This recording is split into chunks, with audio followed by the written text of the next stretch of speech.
എല്ലാവർക്കും ഗണിറ്റിക്സ് എന്ന എൻ്റെ യൂട്യൂബ് ചാനലിലേക്ക് ഒരിക്കൽ കൂടി സ്വാഗതം. നമ്മൾ LDC എക്സാമുമായി ബന്ധപ്പെട്ട് 10 ക്വസ്റ്റ്യൻ വെച്ചുള്ള പാക്കേജ് ഇടുന്നുണ്ടായിരുന്നു. അതിലൊരു പാർട്ടാണിത്. അപ്പോൾ ഇതിലൊരു 10 ക്വസ്റ്റ്യൻ നമ്മൾ ഇൻക്ലൂഡ് ചെയ്തിട്ടുണ്ട്. എക്സാമുമായി ബന്ധപ്പെട്ടുള്ള ക്വസ്റ്റ്യൻസ് ആണ്. നിങ്ങളെല്ലാവരും നല്ലോണം പ്രാക്ടീസ് ചെയ്ത് പരീക്ഷയ്ക്ക് വേണ്ടി തയ്യാറെടുക്കുക. എന്തെങ്കിലും ക്വസ്റ്റ്യൻ നിങ്ങൾക്ക് ചെയ്യണമെങ്കിലോ അല്ലെങ്കിൽ നിങ്ങൾക്ക് അതിനകത്ത് ഏതെങ്കിലും ഡൗട്ടുള്ള ക്വസ്റ്റ്യൻസ് ഉണ്ടെങ്കിൽ നിങ്ങൾക്ക് മെസ്സേജായിട്ട് ഇട്ട് കഴിഞ്ഞാൽ അത് ചെയ്ത് കാണിച്ചു തരുന്നതായിരിക്കും. എങ്കിൽ നമുക്ക് ക്വസ്റ്റ്യനിലോട്ട് പോവാം.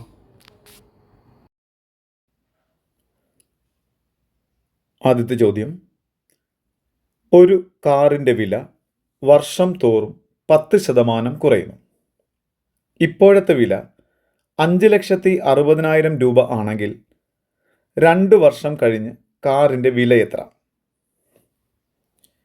ചോദ്യത്തിൽ രണ്ട് തരത്തിൽ നമുക്കിത് ചെയ്യാം. ചോദ്യത്തിൽ പറഞ്ഞിരിക്കുന്ന കാര്യങ്ങൾ ഞാൻ എഴുതിയിടുകയാണ്. കാറിൻ്റെ ഇപ്പോഴത്തെ വില 5,60,60,000 എന്നാണ് പറഞ്ഞിരിക്കുന്നത്. ഇതിൻ്റെ വില ഓരോ വർഷവും 10% കുറയുന്നു എന്നാണ് പറഞ്ഞിരിക്കുന്നത്. 10% കുറയുന്നു. 2 വർഷം കഴിഞ്ഞുള്ള വിലയാണ് എനിക്ക് കണ്ടുപിടിക്കേണ്ടത്. ഇപ്പം ഞാൻ എന്ത് ചെയ്യണം? ആദ്യം ഇപ്പോഴത്തെ കാറിൻ്റെ വില ഞാൻ എഴുതിയിട്ടു. 5,60,60,000 എൻ്റെ ഇപ്പോഴത്തെ കാറിൻ്റെ വില. അതെന്താണ്?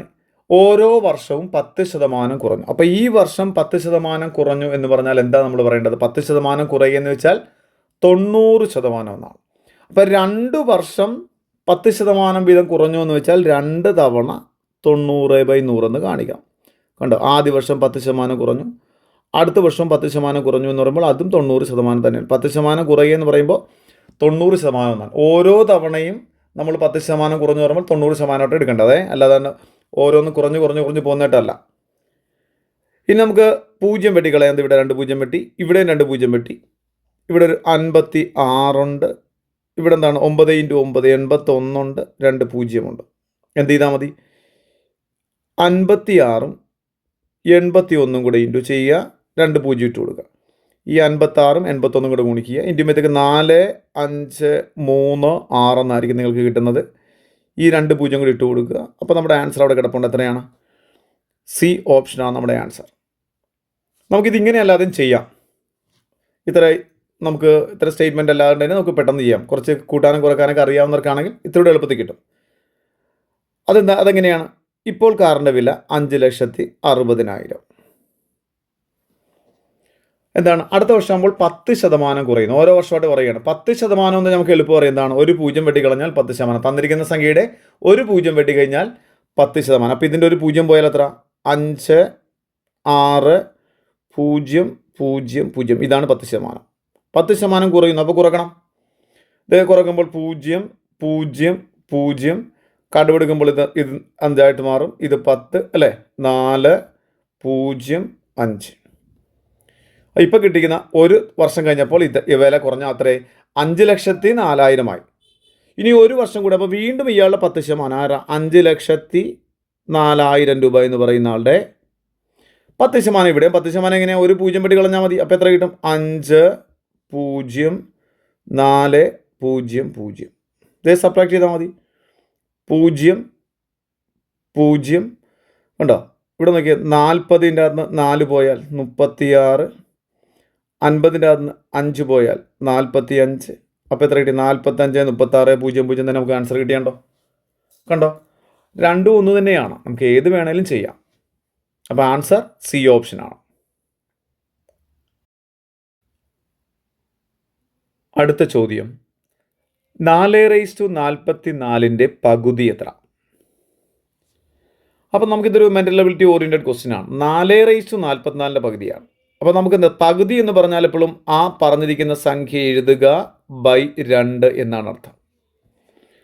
അപ്പോൾ എപ്പോഴും ഓർക്കുക, ഇങ്ങനെ എക്സ്പോണൻ്റ് ഒക്കെ വരുമ്പോൾ നമുക്ക് ഒരിക്കലും ഡയറക്റ്റ് ആയിട്ട് ചെയ്യാൻ പറ്റില്ല. എക്സ്പോണൻ്റ് കണ്ടാലേ ഓർക്കുക നമുക്ക് a⁻m × a⁻n എന്നോ a⁻m/a⁻n എന്നോ അല്ലെങ്കിൽ a⁻m the whole raised to n എന്നോ ഇങ്ങനെയുള്ള ഇക്വേഷൻസ് മാത്രമേ ഇവിടെ ഉപയോഗിക്കാൻ പറ്റുള്ളൂ, എക്സ്പോണൻ്റ് ആയിട്ട് കിടക്കുന്നുണ്ട്. അപ്പോൾ നമ്മൾ എന്ത് ചെയ്യണം? ആദ്യം ചെയ്യേണ്ടത് ഈ മുകളിൽ വന്നിരിക്കുന്ന താഴെയുള്ള 2 അവിടെ നിന്നോട്ടെ, മുകളിലുള്ള ഈ 4നെ നമുക്ക് 2ലേക്ക് മാറ്റണം. അപ്പോൾ ആ പവറായ 44 ഞാൻ അവിടെ തന്നെ നിർത്തിയിട്ടുണ്ട്. ഇനി 4 എന്ന് വെച്ചാൽ ആരാ? 4 എന്ന് വെച്ചാൽ 2ൻ്റെ സ്ക്വയറാണ്. അപ്പോൾ 4 എന്നുള്ളതിന് പറഞ്ഞ് ഞാൻ 2 സ്ക്വയർ എന്ന് കാണിച്ചു. ഇനി എന്താണ്? ഡിനോമിനേറ്റർ 2 അവിടെ കിടന്നോട്ടെ. നമ്മൾ പണ്ട് പഠിച്ചൊരു ഇക്വേഷനാണ് a raise to m the whole raise to n എന്ന് വെച്ചാൽ എന്താണ്? A raise to m into n എന്നാണ്. ഉണ്ടോ? അപ്പോൾ ഇവിടെ നമ്മൾ എന്ത് ചെയ്യണം? 2 എന്ന് എഴുതിയിട്ട് ഈ 2 പവറും കൂടെ ഇൻറ്റു ചെയ്യണം. 2 ഇൻറ്റു 44 എത്ര കിട്ടി? 88.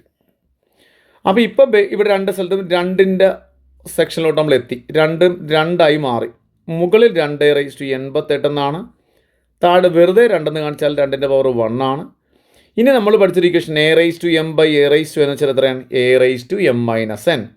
2 എന്ന് കാണിച്ചിട്ട് പവറുകൾ തമ്മിൽ കുറക്കണം. 88 എന്ന് പറയുന്ന പവറും ഒന്നും കൂടെ കുറക്കണം. അപ്പോൾ 2 റൈസ് ടു എത്ര കിട്ടും? 87 എന്നാണ് ഇയാളുടെ ആൻസർ. നമ്മുടെ ഡി ഓപ്ഷനാണ് നമ്മുടെ ആൻസർ.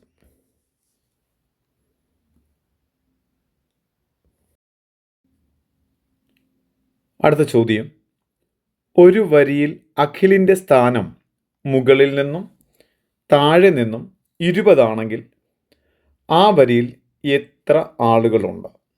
നമുക്കറിയാം, ഒരാളുടെ സ്ഥാനം മുകളിൽ നിന്നും താഴെ നിന്നും പറഞ്ഞാൽ നമ്മൾ എളുപ്പം ചെയ്യുന്നത് എങ്ങനെയാണ്? മുകളിൽ നിന്നുള്ള സ്ഥാനം എത്രയാണ്? 20 ആണ് അല്ലേ? ആ വരിയിൽ തന്നെ എന്താണ്? താഴെ നിന്നുള്ള സ്ഥാനം എത്രയാണ്? അതും 20 ആണ് അല്ലേ? താഴെ നിന്നുള്ള സ്ഥാനം എത്ര തന്നെയാണ്? 20.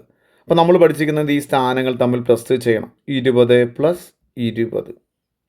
മുകളിൽ നിന്നും താഴെ നിന്നും സ്ഥാനം പറയുമ്പോൾ നമ്മൾ എന്ത് ചെയ്യുക? തമ്മിൽ പ്ലസ് ചെയ്യും. ആ കിട്ടുന്നതിൻ്റെ അന്ന് 1 കുറക്കും. എത്ര കിട്ടിയപ്പോൾ? 39. ഇതാണ് നമ്മുടെ ആൻസർ. ഇനി നിങ്ങൾ ഇതിൻ്റെ റീസൺ ആലോചിക്കുക. നിങ്ങളാണ് നിൽക്കുന്നതെന്ന് വിചാരിച്ചേ. നിങ്ങളാണ് ഇപ്പോൾ ക്ലാസ്സിൽ എത്ര പേരാണെന്ന് നിങ്ങൾക്ക് അറിയില്ല. നിങ്ങളുടെ അറ്റൻഡൻസ് ബുക്ക് എടുത്തപ്പോൾ നിങ്ങൾ മുകളിൽ നിന്ന് നിങ്ങൾ നോക്കിയപ്പോൾ നിങ്ങളുടെ മുകളിൽ നിന്നുള്ള സ്ഥാനം എത്രാമതാണ്? 20-ാമതാണ്. താഴെ നിന്ന് നോക്കുമ്പോൾ നിങ്ങൾ എത്രാമതാണ്? 20-ാമതാണ്. എന്ന് വെച്ചാൽ എന്താണ്? നിങ്ങളുടെ ഈ മുകളിൽ 20-ാമത് നിങ്ങൾ വരണമെങ്കിൽ മുകളിൽ എത്ര പേരുണ്ടാകണം? 19 പേർ. ഇതുപോലെ താഴെ നിന്നും നിങ്ങൾ 20-ാമെന്ന് പറയുമ്പോൾ ഇവിടെ എത്ര പേരുണ്ടാകണം? 19 പേർ. അപ്പം നിങ്ങളുടെ മുകളിലും താഴെയും 19 പേർ വെച്ചുണ്ട്. ഇതാണ് എൻ്റെ ഒറിജിനൽ മാത്സ്. അപ്പം നിങ്ങളുടെ മുകളിൽ 19 പേര് വേറെയുണ്ട്, നിങ്ങളുടെ താഴെയും 19 പേരുണ്ട്, നിങ്ങളും ഉണ്ട്. അങ്ങനെ 19 പ്ലസ് 19 പ്ലസ് എത്ര?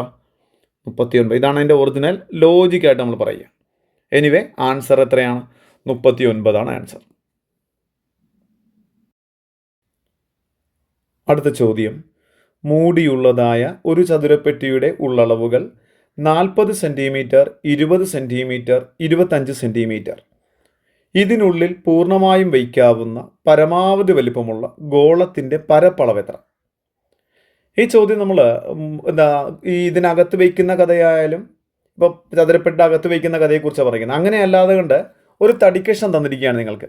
നീളവും വീതിയും ഉയരവും പറഞ്ഞിട്ട് ഒരു തടിക്കഷ്ണം എന്നിട്ട് പറഞ്ഞു, ഈ തടിക്കഷ്ണത്തിൽ നിന്ന് മുറിച്ചെടുക്കാവുന്ന പരമാവധി വലിപ്പമുള്ള ക്യൂബിൻ്റെ വ്യാപ്തം എത്ര, അല്ലെങ്കിൽ പരമാവധി വലിപ്പമുള്ള ഗോളത്തിൻ്റെ വിസ്തീർണം എത്ര എന്നൊക്കെ ചോദിക്കാം. ഇതെല്ലാം ആ ഒരു ലോജിക്ക് തന്നെയാണ്. ഇതിൻ്റെ അകത്ത് വയ്ക്കുന്നതായാലും മുറിച്ചെടുക്കുന്നതായാലും എല്ലാം ഒന്ന് തന്നെയാണ്.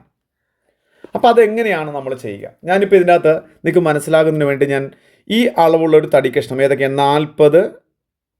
40 സെൻറ്റിമീറ്റർ, പിന്നെ 20 സെൻറ്റിമീറ്റർ, പിന്നെ എത്രയാണ്? 25. ഇത് വെച്ചിട്ടുണ്ട് ഞാനൊരു ക്യൂബ് നിർമ്മിക്കുന്നത് കാണിച്ചു തരാം. ക്യൂബിൻ്റെയും ഗോളത്തിൻ്റെയൊക്കെ ഒരേ ഐഡിയ തന്നെയാണ്. ഈ ക്യൂബ് എന്ന് പറഞ്ഞാൽ നിങ്ങൾക്കറിയാം, എല്ലാ വശങ്ങളും തുല്യമായിട്ടുള്ള ആളുടെ പേരാണെന്ത്? ക്യൂബ്. ഇപ്പം 40 വെച്ച് നമുക്ക് ക്യൂബ് നിർമ്മിക്കാൻ പറ്റുമോ? ഈ തന്നിരിക്കുന്ന അളവിൽ പറ്റില്ല. കാര്യം 3 സ്ഥലത്തും 40 വരണം. ഇവിടെ 40 ഓക്കെയാണ്. ഇതിവിടെ 40 കിട്ടുമോ? നമുക്ക് മുറിച്ച് കളയാം, ഒട്ടിച്ച് വയ്ക്കാൻ പറ്റില്ല. അപ്പോൾ ഇവിടെ 40 കിട്ടില്ല. ഇവിടെ 40 കിട്ടുമോ? ഇല്ല. അപ്പോൾ 40 എന്ന് പറയുന്ന അളവ് വെച്ചുകൊണ്ട് ഒരിക്കലും നമുക്ക് എന്ത് ചെയ്യാൻ പറ്റില്ല? ക്യൂബ് നിർമ്മിക്കാൻ പറ്റില്ല, ഈ അളവ് വെച്ചുണ്ട്. ഇനി അടുത്തത് 40, ഒന്നുകൂടെ ഞാൻ പറയാം. 40, 20, 25. 25 കൊണ്ട് നിർമ്മിക്കാൻ പറ്റുമോ നോക്കിക്കേ. ഇവിടെ പറ്റും. ഇവിടെ ഒരു 15 മുറിച്ച് കളഞ്ഞു കഴിഞ്ഞാൽ ഇവിടെ ഓക്കെയാണ്. പക്ഷേ ഇതിൽ പറ്റുമോ? ഇവിടെ 20 ഉള്ളൂ, 25 ആക്കാൻ പറ്റില്ല. അപ്പോൾ ഇവിടെയും നമുക്ക് പറ്റില്ല. പിന്നെ എത്ര? 40, 20, 25. 20 കൊണ്ട് പറ്റും. കാര്യം എന്താ? ഇവിടെയാണെങ്കിൽ ഒരു 5 മുറിച്ച് കളഞ്ഞാൽ മതി, ഇവിടെയാണെങ്കിൽ 20 മുറിച്ച് കളഞ്ഞാൽ മതി. അങ്ങനെയാണ് അതിൻ്റെ കറക്റ്റ് നിയമം. അപ്പോൾ അതിനകത്ത് എപ്പോഴും നമുക്കിങ്ങനെ മുറിച്ചിരിക്കാൻ പറ്റില്ല. അതിന് നമ്മൾ പറയുന്ന പരിപാടി എന്താണ്?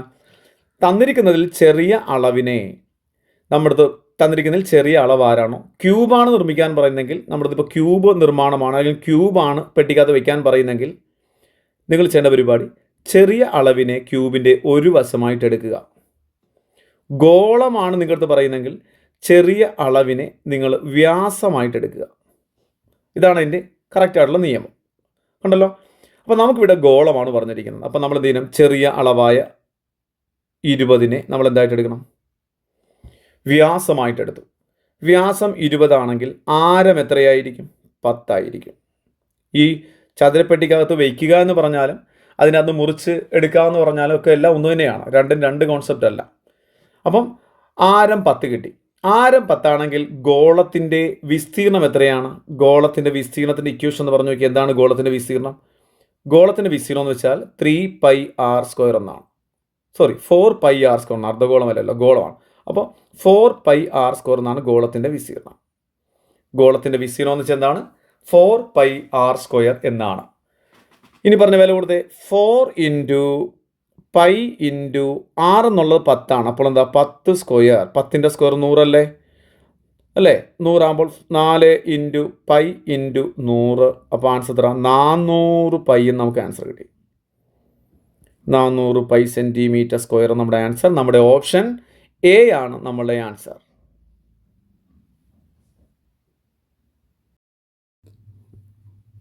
അടുത്ത ചോദ്യം, ഒരു സംഖ്യയും അതിൻ്റെ പകുതിയും പകുതിയുടെ പകുതിയും ഒന്നും ചേർന്നാൽ 155 കിട്ടും എങ്കിൽ സംഖ്യ ഏത്? ഇവിടെ നമ്മളത് പറഞ്ഞിരിക്കുന്ന കാര്യം സംഖ്യ എക്സ് എന്നെടുക്കുക. സംഖ്യ എക്സ് എന്നെടുത്താൽ നമുക്ക് പറയാം സംഖ്യ എക്സ് അതിൻ്റെ പകുതി എന്ന് പറയുമ്പോൾ x/2, വീണ്ടും x/2ൻ്റെ പകുതിയാണ് ഉദ്ദേശിക്കുന്നത്. അപ്പോൾ x/4 പിന്നെ ഒരു ഒന്നും കൂടെ ചേരുമ്പോൾ എത്രയായി? 155 ആയി. നമുക്കിവിടെ വന്നിരിക്കുന്ന രണ്ട് ഡിനോമിനേറ്റർ, ഒന്ന് 2, ഒന്ന് 4. അപ്പോൾ LCM എത്രയാണ്? 4 ആണ്. 4 കൊണ്ട് നമുക്ക് എല്ലാവരും ഇൻറ്റു ചെയ്യാം. 4 കൊണ്ട് ആദ്യം എക്സിന് ഇൻറ്റു ചെയ്യണം. അപ്പോൾ 4x എന്ന് വരും. 4 കൊണ്ട് x/2ന് ഇൻറ്റു ചെയ്യണം. അപ്പോൾ എങ്ങനെ? x/2 എന്ന് പറയുന്ന ആളെ 4 കൊണ്ട് ഇൻറ്റു ചെയ്യണം.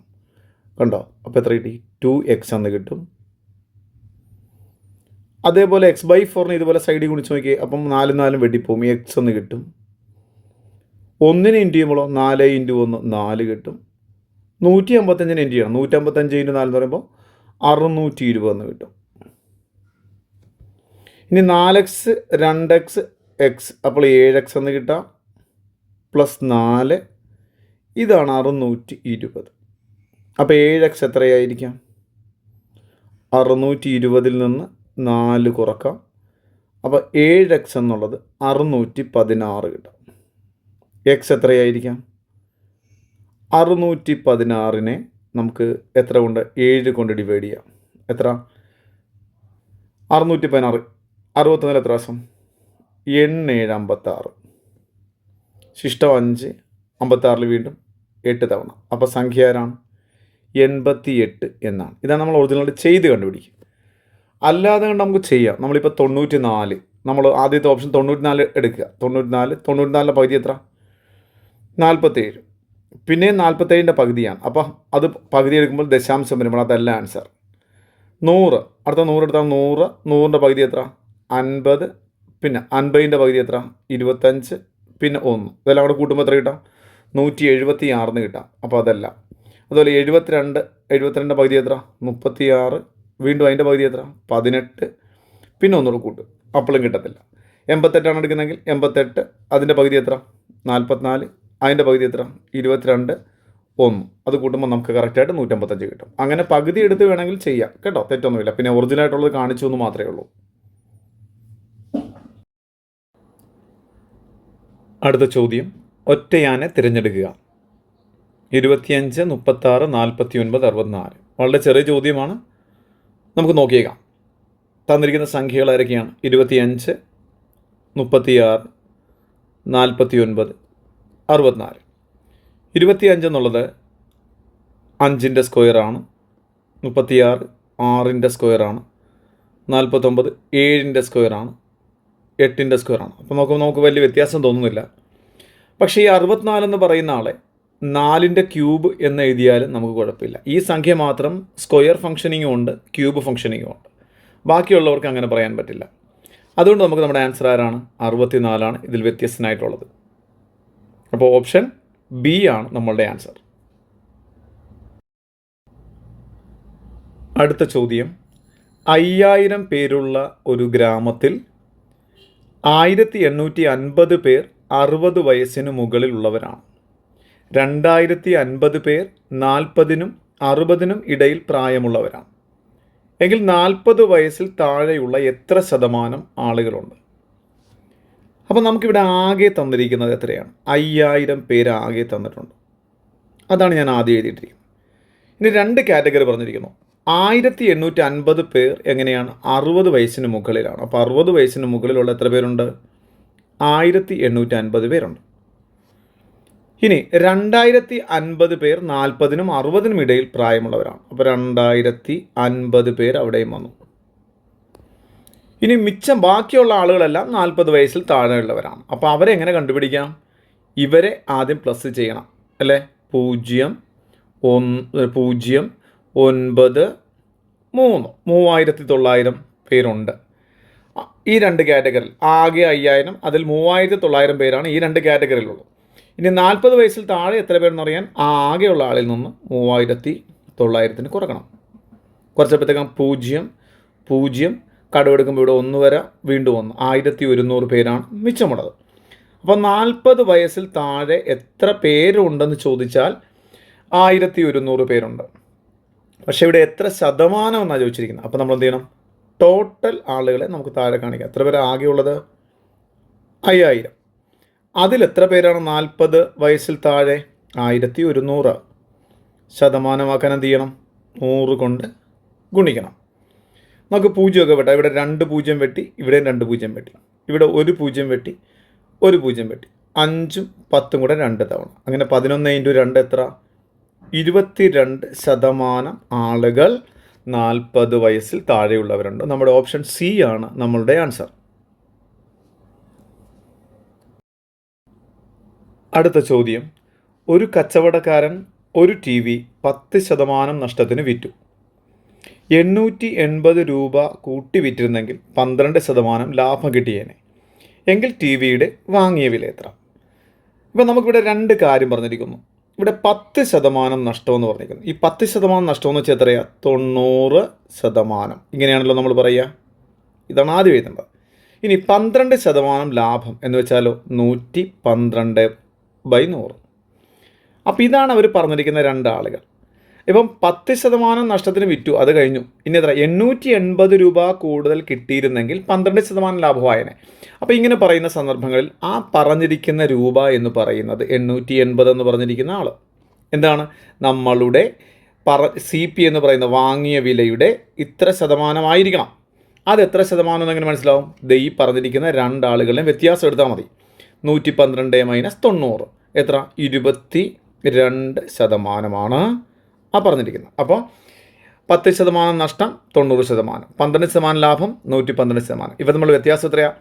22%. ആ 22% CPയുടെ 22%മാണ് ആ ഇത്ര രൂപ കൂടുതൽ കിട്ടിയിരുന്നെങ്കിൽ എന്ന് പറഞ്ഞിരിക്കുന്ന ആ രൂപ. ഇനി എങ്ങനെയാണ് CP കണ്ടുപിടിക്കുക? CP കണ്ടുപിടിക്കാൻ വാങ്ങിയ വില കണ്ടുപിടിക്കാൻ എന്ത് ചെയ്യണം? 880 അവിടെയുണ്ട്, ഇൻറ്റു ഇയാളപ്പുറത്ത് പോകുമ്പോൾ തിരിഞ്ഞു വരും 100/22. 22ഉം 88ഉം കൂടെ 4 തവണ വെട്ടാം. ആ 0 കൂടെ വരുമ്പോൾ 40. 40 × 100, അപ്പോൾ 4000 രൂപ. അതാണ് കറക്റ്റ് വില. അപ്പോൾ TVയുടെ വില എത്ര രൂപയാണ്? 4000 രൂപ. ഓപ്ഷൻ ബി ആണ് നമ്മളുടെ ആൻസർ.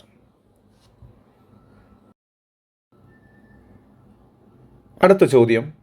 333നും 888നും ഇടയിൽ 11ൻ്റെ എത്ര ഗുണിതങ്ങളുണ്ട്?